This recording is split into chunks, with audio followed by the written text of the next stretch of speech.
الرحمن الرحیم رب اشرح لی صدری ویسر لی امری واحلل عقدۃ من لسانی یفقهوا قولی رب ادخلنی مدخل صدق واخرجنی مخرج صدق واجعل لی من لدنک سلطانا نصیرا۔ جیسے کہ آپ کے علم میں پہلے خطبے میں ہم تقوی الہی سے متعلق بات چیت کرتے ہیں، خداوند تعالیٰ نے جو قانون ہمارے لیے مقرر کیے ہیں، جو شریعت ہمارے لیے بھیجی ہے، جو آیات ہمارے لیے نازل کیے ہیں، جو انبیاء ہمارے لیے بھیجے ہیں، جو عقل سلیم سے خدا نے ہمیں نوازا ہے، اس کا تقاضا کیا ہے؟ اس کا تقاضا یہ ہے کہ ہم کوشش کریں اپنی زندگی شریعت کے دائرے کے اندر گزاریں، اور شریعت کا آپ خلاصہ کرنا چاہتے ہیں تو 2 جملوں میں خلاصہ ہوتا ہے: واجبات پر عمل کریں، محرمات سے بچیں۔ واجبات پر عمل کریں گے، محرمات سے بچیں گے تو آپ جو ہے وہ آپ کی زندگی مکمل ہو جائے گی۔ پھر جب واجبات پر عمل کر چکے ہوں گے، محرمات سے بچ جائیں گے، تو پھر مزید اس میں غور ڈال سکتے ہیں، مستحبات کی طرف جائیں، نوافل کی طرف جائیں، اخلاقیات کی طرف جائیں، اچھے کام کریں، کوشش کریں کہ انسانیت کی خدمت کریں، لوگوں کو دکھوں سے پریشانیوں سے بچائیں، لوگوں کو اچھا مشورہ دیں، کوئی آدمی غلط راستے پر جا رہا ہے اس کو گائیڈ کریں۔ سارے معاملات اس کے بعد آتے رہیں۔ اس لیے علماء یہ کہتے ہیں کہ کیا ہے، شریعت خلاصہ ہے 2 چیزوں میں: واجبات پر عمل کرنے میں اور محرمات سے بچنے میں۔ اور پھر یہ بھی آپ دیکھیں کہ یہ جو واجبات ہیں شریعت نے ہمارے لیے مقرر کیے ہیں، یا محرمات ہیں جو شریعت نے ہمارے لیے مقرر کیے ہیں، یہ ہماری عقل سلیم کے مطابق ہے، ہماری عقل کے مطابق، عقل سے جدا نہیں۔ اور اسی سلسلے میں آج جو ہے وہ ایک حدیث کا انتخاب کیا ہے امام نقی علیہ السلام کی بارگاہ سے۔ امام فرماتے ہیں: الدنیا سوق ربح فیہا قوم وخسر آخرون، وخسر آخرون بھی کہہ سکتے ہیں، آخرون بھی کہہ سکتے ہیں، کہ یہ دنیا ایک بازار ہے جس میں کچھ لوگ ایسے نقصان اٹھاتے ہیں، کچھ لوگ فائدہ اٹھاتے ہیں۔ جس طرح بازار آپ چل رہا ہے، جو سمجھدار ہے وقت پر کام کرتا ہے، وقت پر اٹھتا ہے، حساب و کتاب رکھتا ہے، معاملہ اپنا صحیح رکھتا ہے، اپنے کاروبار پر بھی نگاہ ہوتی ہے، بازار پر بھی اس کی نگاہ ہوتی ہے، تو وہ آدمی کامیاب ہو جاتا ہے اور کامیاب رہتا ہے۔ لیکن وہ آدمی جو سویا رہتا ہے، سستی کا شکار رہتا ہے، بازار کی طرف نگاہ نہیں دوڑاتا، نہیں دیکھتا کہ بازار کا اتار ہے، چڑھاؤ ہے، مانگ زیادہ ہے، رسد کم ہے، ان چیزوں کی طرف نہیں دیکھتا، تو وہ نقصان اٹھاتا ہے۔ اور جو آدمی نقصان اٹھاتا ہے وہ فیل ہو جاتا ہے۔ اس کی مثال، دنیا کی مثال امام نے دی ہے ایک بازار جیسی، یعنی اس دنیا سے آپ آخرت حاصل کر سکتے ہیں، اس دنیا سے نجات کا سبب آپ کے لیے بن سکتی ہے دنیا، یہ دنیا آپ کے لیے آخرت بنا سکتی ہے۔ اور اس دنیا میں رہ کر آخرت بنانی ہے، علیحدہ ہو کر آخرت نہیں بنانی ہے۔ آپ نے ایسولیشن کے ساتھ آخرت آپ نے نہیں بنانی۔ پیغمبر کی بارگاہ میں کچھ خواتین آئیں اور آ کر کہا کہ ہمارے شوہر مسجد میں بیٹھ گئے، صحیح، اور گھر کو نہیں آ رہے۔ ضرور بیویاں تنگ کی تو ہونا، یہ مسجد بیٹھ کے جا کے مسجد میں بیٹھ گئے، مسجد میں جا کر بیٹھ رہے ہیں، عبادت کر رہے ہیں صبح شام۔ تو پیغمبر نے ان کو بلا کر ڈانٹا، کہا کہ اسلام میں ربانیت نہیں ہے، اسلام میں آپ نے اس دنیا میں رہ کر گناہوں سے بچنا ہے، اس دنیا میں رہ کر آپ نے نیک کام کرنے، اس دنیا میں رہ کر اچھے کام کرنے، تب آپ کامیاب ہوں گے۔ ایک اندھا آدمی یہ کہے کہ میں نامحرم کی طرف نہیں دیکھتا ہوں، اس کا کمال نہیں ہے۔ ایک آدمی جس میں جنسی خواہشات ہے ہی نہیں ہے، بیمار ہے جسمانی طور پر، وہ کہتا ہے میں گناہوں سے بچتا ہوں، اس کا کمال نہیں ہے۔ کمال اس آدمی کے آنکھیں ہوں لیکن نامحرم کی طرف نہ دیکھیں، زبان ہو لیکن اس زبان کا صحیح استعمال کریں، کان ہوں اور پھر موسیقی نہ سنیں۔ ایک وہ آدمی ہے جو کہتا ہے بہرا ہے، سنائی دیتا ہی نہیں ہے اس کو، وہ کہتا ہے میں موسیقی سنتا ہی نہیں ہوں، اس کو سنائی نہیں دیتا، وہ کیا سنے گا؟ اس کا کمال نہیں۔ کمال یہ ہے کہ آپ میں صلاحیت ہو، پھر گناہ سے بچیں۔ اور اس لیے کہا جاتا ہے نا، انسان فرشتے سے افضل ہے۔ کیوں؟ کہ فرشتے میں گناہ کرنے کی صلاحیت نہیں ہے۔ آپ سے پوچھتا ہوں، ایک آدمی کی گناہ کرنے میں اس کی صلاحیت ہے نہیں اور گناہ نہیں کرتا ہے، کوئی صلاحیت ہونے کے باوجود گناہ نہیں، کون سا افضل ہوگا؟ وہ ہوگا صلاحیت ہونے کے باوجود گناہ نہیں کرتا۔ ایک آدمی پھنس گیا کسی جگہ پر، مجبور ہو گیا، مجبوری کی وجہ سے نماز پڑھ رہا ہے اس کا کمال نہیں، ایک آدمی اختیار سے نماز پڑھتا ہے اس کا کمال ہے۔ ایک آدمی اس لیے نماز پڑھتا ہے کہ نماز نہیں پڑھوں گا تو والد صاحب چاکلیٹ خرید کر نہیں دیں گے، تو اس کا معاملہ اور ہے۔ وہ آدمی جو اختیار سے پڑھ رہا ہے اس کا معاملہ اور ہے۔ اس لیے حتیٰ عادت سے متعلق کہا گیا ہے، کوئی آدمی اپنی عادت کی وجہ سے نمازیں پڑھ رہا ہے نا، اس کی نمازیں اس کی ویلیو نہیں ہے۔ عادت بنانا اچھی بات ہے لیکن عادت کی وجہ سے پڑھنا صحیح نہیں۔ امام جعفر صادق علیہ السلام کی خدمت میں ایک شخص حاضر ہوا، آ کر کے کہنے لگا کہ میرے ہمسائے میں ایک آدمی ہے اور نمازیں بڑی پڑھتا ہے، یعنی اس نے تعریف کیا کر۔ امام نے کہا کہ نمازیں پڑھنا معیار نہیں ہے، دیکھو نماز کس وجہ سے پڑھتا ہے۔ نماز اگر عادت کی وجہ سے پڑھ رہا ہے تو اس کی وہ ویلیو نہیں ہے نماز کی۔ اس لیے پیغمبر کے زمانے میں ایک آدمی کو جہاد کا بڑا شوق آ گیا، کہتا ہے میں جہاد کرنا چاہتا ہوں۔ کہا کہ وہ کافر جس کا گدھا بڑا پیارا ہے، بڑا مزدار ہے اور طاقت والا ہے، میں چاہتا ہوں اس کو جہاد شہید کر کے، یعنی اس کو مار کے اس کو قتل کر کے گدھا اس کا لینا چاہتا ہوں۔ یعنی اس کا یہ جہاد خدا کے لیے نہیں ہے، اپنی ذات کے لیے، گدھے کے حصول کے لیے۔ بس کام آپ کے یہ مہم ہے کس کے لیے ہے، خود کام امپورٹنٹ نہیں ہے، کس کے لیے ہے۔ ممکن ہے ایک کام ہو دونوں افراد اس کو کریں، دونوں کی نیت مختلف ہو، دونوں کو مختلف اجر ملے گا۔ ممکن ہے دو مختلف کام ہو، دو آدمی کریں کام، دونوں 100% اپوزٹ ہے، لیکن یہ دونوں کو اجر ملے کیونکہ دونوں کی نیت ایک ہے۔ پہلے بھی اس کی مثال آپ خدمت میں عرض کر چکا ہوں۔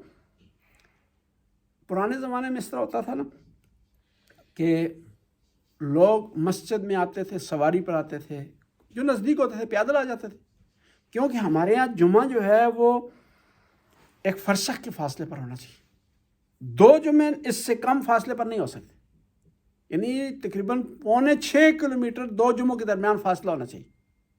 اس سے کم ہوگا تو جو پہلے شروع کرے گا اس کا ہوگا، جو بعد میں شروع کرے گا اس کا نہیں ہوگا۔ اس لیے بعض اوقات جو ہے وہ مسئلہ بنا تھا یہاں پر، پھر ہم نے ناپا تھا یہاں انجمن حسینی اور توحید جب یہاں النوروں میں ہوتا تھا تو بعض لوگوں نے اعتراض کیا تھا، اشکال کیا تھا کہ جمعے دونوں 5.25 کلومیٹر کے کم فاصلے پر ہو رہے، تو پھر ہم نے ناپا تھا تو ایگزیکٹ ہمیں ملا تھا کہ وہ کیا ہے 6 کلومیٹر ہے یہاں سے بائی روڈ، یعنی روڈ کے ذریعے۔ وہ ایک آدمی نے ایک دفعہ اعتراض کیا، کہا کہ نہیں فضائی راستہ کم ہے یہاں انجمن حسینی اور توحید سینٹر جہاں جمعہ کر رہا ہے وہاں جمعہ ہو رہا ہے، ان کے درمیان فضائی راستہ کم ہے۔ میں نے کہا آپ جو ہے وہ جمعے پر جب تشریف لاتے ہیں تو ہیلی کاپٹر استعمال کرتے ہیں؟ اس نے کہا نہیں ہیلی کاپٹر نہیں استعمال کرتے۔ میں نے کہا کس پر آتے ہیں؟ کہا میں گاڑی پر آتا ہوں۔ میں نے کہا گاڑی کے ذریعے ہم نے ناپا ہے، مناسب ہے۔ پرانے زمانے میں لوگ سواری کے ذریعے آتے تھے نا، مسجد آئے، جمعہ پڑھنے کے لیے آئے، تو سواری جس طرح آج کل پارکنگ آپ کی نیچے نا پارکنگ، وہاں پر وہ سواری کا انتظام ہوتا تھا کہ وہاں قلعہ لگا ہوا ہوتا تھا، 10 قلعے 15 قلعے، تاکہ ایک آدمی آیا ہے گھوڑے سے اترا ہے تو سواری آپ نے وہاں سے باندھی ہے اور قلعے کے ساتھ اس کی رسی باندھ دی ہے۔ پارکنگ والا سسٹم نہیں ہوتا تھا، کارڈ ڈالیں یا پارکنگ گاڑی میں رکھیں، یہ سسٹم پرانے زمانے نہیں ہوتا۔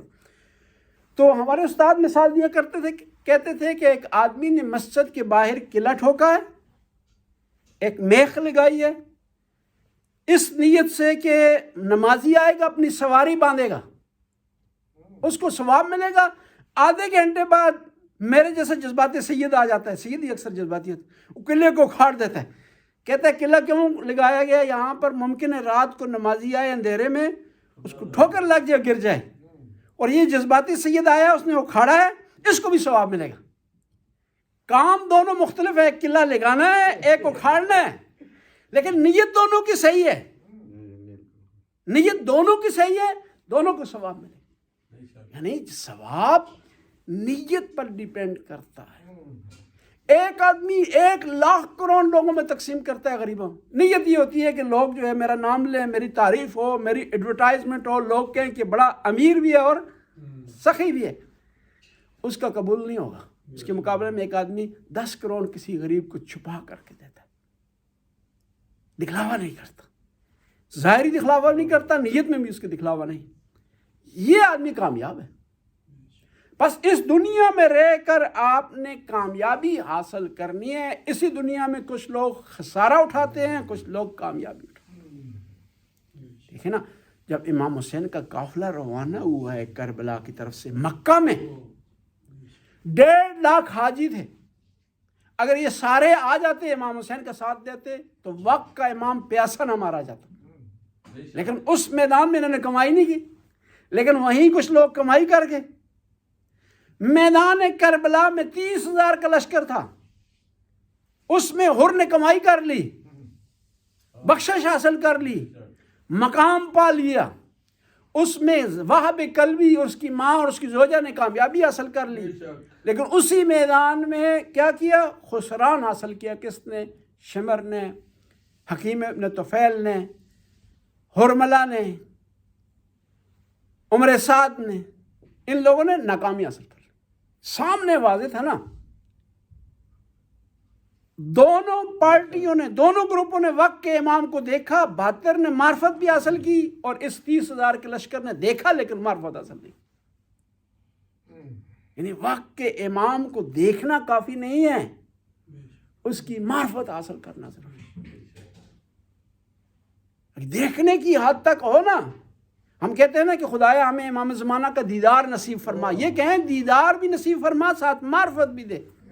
ورنہ کافی دیدار جو ہے کئی لوگوں نے کیا، 30,000 کے لشکر نے کیا، ان 1.5 لاکھ افراد نے کیا جب امام حسین مکہ سے روانہ ہو رہے تھے. بس اس دنیا میں ہم نے کامیابی حاصل کر لی، اور قرآن کامیابی کی کنجی آپ کو دے رہا ہے. والعصر ان الانسان لفی خسر الا الذین آمنوا وعاملوا الصالحات وتواصوا بالحق وتواصوا بالصبر. حق کی پہچان کرنا اور اس کے پیچھے چلنا. جنگ جمل میں ایک صحابی آیا امام کی بارگاہ میں، کہا سمجھ نہیں آ رہی کہ حق کس طرف ہے. اس طرف آپ نبی کے جانشین ہیں، اس طرف نبی کی زوجہ ہیں، سمجھ نہیں آ رہا. امام نے فرمایا حق کو افراد کے ذریعے نہ پہچانو، بلکہ حق کو پہچانو، افراد کو اس پر پرکھو. حق کو ترازو بناؤ، افراد کو ان پر تولو. نہ یہ افراد تمہارے لیے معیار نہیں ہونا چاہیے. افراد اچھے بھی ہو سکتے ہیں، زمانہ تبدیل ہونے کے ساتھ تبدیل ہو سکتے ہیں. دیکھیں نا، جو لوگ جنگ جمل میں آئے ہیں ان میں سے بعض ایسے افراد تھے جنہوں نے امام علی کی بیعت کی تھی، بعض ایسے تھے جنہوں نے امام علی کے لیے قربانیاں دی تھی. لیکن جو ہے وہ کیا ہے، آخر دم تک اس پر قائم دائم نہیں رہے. بہت سے ایسے افراد تھے جو 6 مہینے امام حسین کے ساتھ رہے، مدینے میں ساتھ تھے، مکہ میں ساتھ تھے، کربلا میں ساتھ تھے. شب عاشور کو امام کا ساتھ چھوڑ کے چلے. ان میں مشہور و معروف واقعہ بھی ہے کہ ایک آدمی امام نے اس کے اونٹ کرائے پر لیے. اونٹ کرائے پر لیے تو ظاہر اتنا بڑا قافلہ امام لے جا رہے تھے کربلا کی طرف، تو ان کو ضرورت تھی اونٹ کی. عاشورہ کے دن یہ آدمی جس نے اونٹ امام کو کرائے پر دیے تھے، یہ امام کے سامنے آ گیا. کہا کہ میں نے سمجھا تھا کہ آپ کو بادشاہت ملے گی، خلافت ملے گی، اور ہمارا بھی حساب کتاب صحیح ہو جائے گا. ابھی جو دیکھ رہا ہوں ابھی معاملہ وہ نہیں چل رہا، تو میرے اونٹ اور میرا کرایہ دیں. مجھے جنگ شنگ سے کچھ لینا دینا نہیں ہے. میں ان مصائب میں، مشکلات میں نہیں پڑنا چاہتا. میں آسان سا دین اپنانا چاہتا ہوں، کیونکہ اس کو پتہ تھا کہ صحیح دین حاصل کرنے کے لیے خرچ کرنا پڑتا ہے، فداکاری کرنی پڑتی ہے، قربانی دینی پڑتی ہے، بچے قربان کرنے پڑتے ہیں. تو امام نے فرمایا تو دیکھ رہا ہے کہ ابھی میرے سارے ساتھی مارے گئے، میں اکیلا ہوں، اگر ہو سکے تو میرا ساتھ دے. اس نے کہا نہیں بھائی جی، میں کاروبار ہے، میں کرتا ہوں کاروبار، میرا ان چیزوں سے لینا دینا نہیں ہے. میرے پیسے بھی دے ہیں اور میرے اونٹ بھی. امام نے اونٹ بھی اس کے دیے، پیسے اس کو ڈبل دیے، اور محفوظ راستہ بھی دکھایا اس کو، کیونکہ دشمن نے چاروں طرف سے گھیرے ہوئے تھا نا امام کے لشکر کو. اس سے پتہ چلتا ہے کہ امام کو محفوظ راستے کا علم تھا. جی علم تھا، محفوظ راستہ دکھایا اس کو. اب یہ آدمی چلا گیا، امام کے پاس سے چلا گیا. راستے میں ڈاکو نے اس پر حملہ کیا، اس کے اونٹ بھی لے لیے، اس کے پیسے بھی لے لیے، اس کو قتل بھی کر دیا. یہ بھی مارا گیا، اور بھی شہید ہوا. یہ بھی مارا گیا، حبیب ابن مظاہر بھی شہید ہوئے. رہا کوئی بھی نہیں. لیکن دونوں میں فرق ہے. ایک نے معرفت حاصل کی، کمائی کر گیا اس دنیا میں، دوسرے اس دنیا سے خسارہ لے کر چلا. ایک ہی میدان ہے، ایک ہی جگہ ہے، ایک ہی سچویشن ہے، ایک کامیابی حاصل کر رہا ہے، ایک ناکامی حاصل کر رہا ہے۔ بس ہم نے اس دنیا میں رہ کر کوشش کرنی ہے اہل بیت کے دروازے، اہل بیت کے